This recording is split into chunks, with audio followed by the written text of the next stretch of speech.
avec Monsieur Claude Houot, président de la société d'installation de magasins Claude Houot. Devinez de quoi nous allons parler? Eh bien, de l'agencement de magasins sur le quadruple plan de la conception, de la décoration, de la réalisation, de l'installation. Mais en fait, il y a 4 sociétés, hein, Monsieur Houot. Il y a 4 sociétés. J'ai démarré en 1964 avec un compagnon, une entreprise d'installation de magasins que j'ai repris. Pendant 3 ans, j'ai exploité en centre-ville et ensuite nous sommes mis L'entreprise est née quand j'avais 1 an, donc c'est un peu un parallèle fort. C'est-à-dire le garçon arrive au moment de la création de l'entreprise du papa.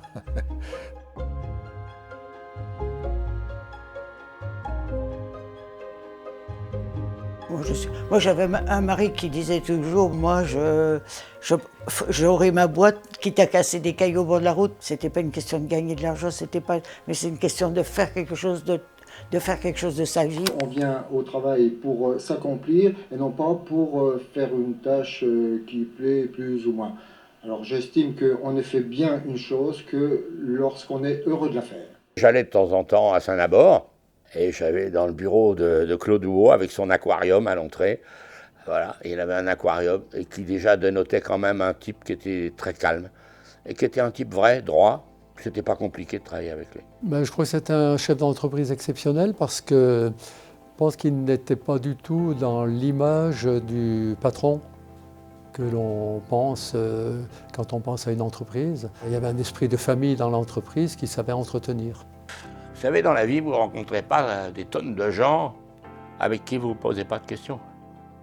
Puis est venue une association avec 12 autres installateurs, vous êtes donc 13 et pas superstitieux. Ça devient une mode d'ailleurs dans de nombreux secteurs d'activité aujourd'hui, cette fédération de gens qui parfois étaient concurrents avant de s'associer. Oui, il y a une large ouverture et c'est intéressant. C'est non seulement une mode, mais je pense que ça devient une nécessité.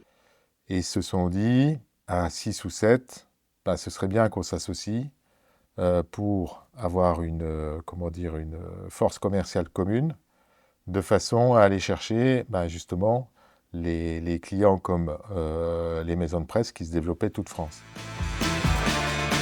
Il a toujours été assez avant-gardiste, toujours. On avait l'appartement au-dessus et l'atelier en dessous avec le bureau. Le soir, on redescendait au bureau quand les enfants dormaient. Et il préparait les devis, je tapais les devis, puis le lendemain, il démarrait. Il était boulimique, question travail. Alors il y avait une notion de respect à la fois humain, mais aussi de la parole, des délais, de la qualité, où on me permettait de dormir tranquille, quoi. C'est tout.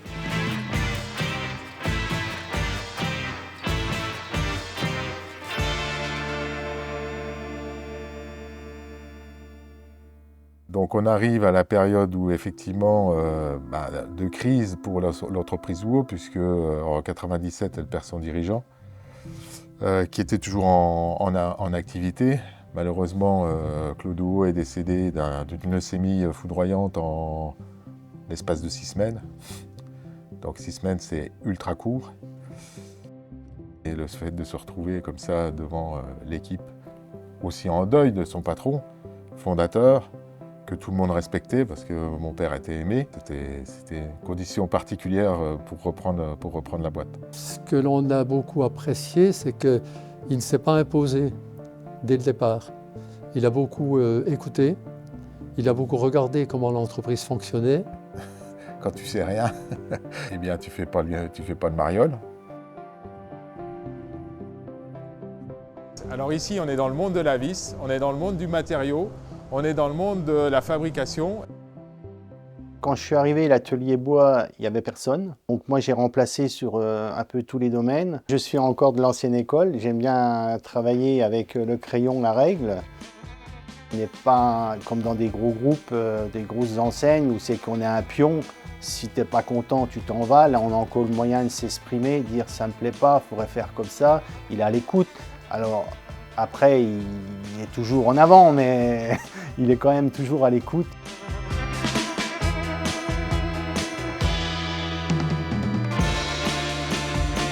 Je vais revenir sur ce fameux groupement que mon père avait créé, qui à l'époque, quand j'ai repris, était plutôt en perte de vitesse. Je me suis dit, c'est quand même, il y a quand même une opportunité intéressante de booster ce développement dit national. Et j'ai proposé à mes collègues de prendre le leadership du groupement. Et puis, surtout, on a eu l'intelligence de recruter un commercial qui s'appelle Jérôme Gambini, pour lequel j'ai beaucoup de reconnaissance, puisqu'il nous a aidés à développer entre 2001 et 2008 de 1 à 23 millions de chiffres d'affaires communs. Et c'est ce qui fait qu'aujourd'hui, où Agencement est toujours en place, est toujours reconnu, non seulement régionalement, mais nationalement. Je pense que Claude Huot avait su, je dirais, créer les valeurs et l'ADN de l'entreprise. Vincent a su parfaitement le faire évoluer. Je suis sûr que son père est fier de lui. Ouais.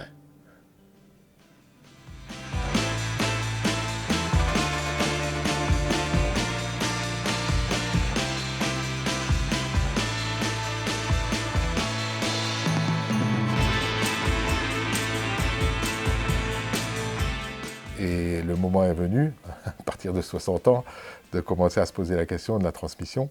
J'ai forcément imprimé quelque chose à l'époque où j'ai repris la boîte qui fait qu'aujourd'hui, je ne voulais pas laisser à mes enfants une situation telle que je l'ai traversée. Par les hasards de la vie, mes enfants ont choisi de rejoindre l'entreprise. La première, c'est Clémentine. C'était pas prévu du tout. Moi, j'avais prévu plutôt d'être justement au cabinet d'architecture et puis de faire mes armes comme ça. Quelle que soit l'orientation que peuvent prendre mes enfants, je pense que pour moi, ce qui a toujours été très important, c'est qu'ils trouvent leur équilibre et leur bonheur. C'est pas une mince affaire. Je pense qu'il y a eu une prise de conscience au moment du Covid, que ce qu'on faisait aujourd'hui, il fallait vraiment l'orienter autrement. On se voyait mal continuer le métier d'aménagement d'espace commercial sans pouvoir proposer à nos clients des solutions durables, des solutions qui consomment moins d'énergie, des matériaux un peu plus vertueux. Moi, je suis rentré dans l'entreprise en 2019. On savait que dans les 5 prochaines années, on aurait un choix à faire. Il commençait à mûrir dans ma tête et dans la tête de Clémentine. Et on s'est dit qu'on ne souhaitait pas continuer seul à porter l'entreprise. On a fait le choix de se rapprocher d'Espace 4 avec une décision prise en famille. Le groupe étant construit un peu de la même manière dans la manière dont on s'est construit, c'est-à-dire qu'il y a beaucoup d'autonomie laissée aux équipes. L'organisation Espace 4, elle est très peu hiérarchique. Là-dessus, on s'est parfaitement rencontrés. Nous, on est un peu dans un état d'esprit où on a envie d'être plutôt pionnier que suiveur. Et le groupe Espace 4 est dans la même optique. Notre objectif, c'est d'acculturer nos clients et de pouvoir rendre ce qu'on fait le plus respectueux possible pour la planète. J'ai beaucoup de gratitude. C'est vraiment le sentiment le plus fort qui m'anime aujourd'hui à l'anniversaire de ces 60 ans. Parce que seul, pour moi, c'est juste l'impasse. Ensemble, on fait des choses magnifiques. J'attends ce moment où la grande famille ou Agencement sera réunie. J'aimerais bien dire aux gens merci d'avoir été là au bon moment, aussi bien dans un sens que dans l'autre. Le chef d'entreprise, il est là pour les salariés quand il y a un souci, et il épaule ses salariés, mais au même titre que les salariés ont été là quand le patron allait, enfin le dirigeant allait plus ou moins bien, ils ont été là et ils l'ont aussi accompagné. Donc je trouve que ça, c'était un bel échange. Je voudrais faire un petit clin d'œil à la femme de Monsieur Huot, que j'ai bien connue, hein. Parce que je pense qu'elle a été pour Claude à peu près ce qu'Isabelle a été pour Vincent. Madame Huot, mère, a permis à Claude Huot de faire ce qu'il a fait, sûrement. N'oubliez pas une chose, c'est que Paul Coelho a écrit quelque chose de très juste. Si on ne sait pas d'où on vient, on ne sait pas où on va.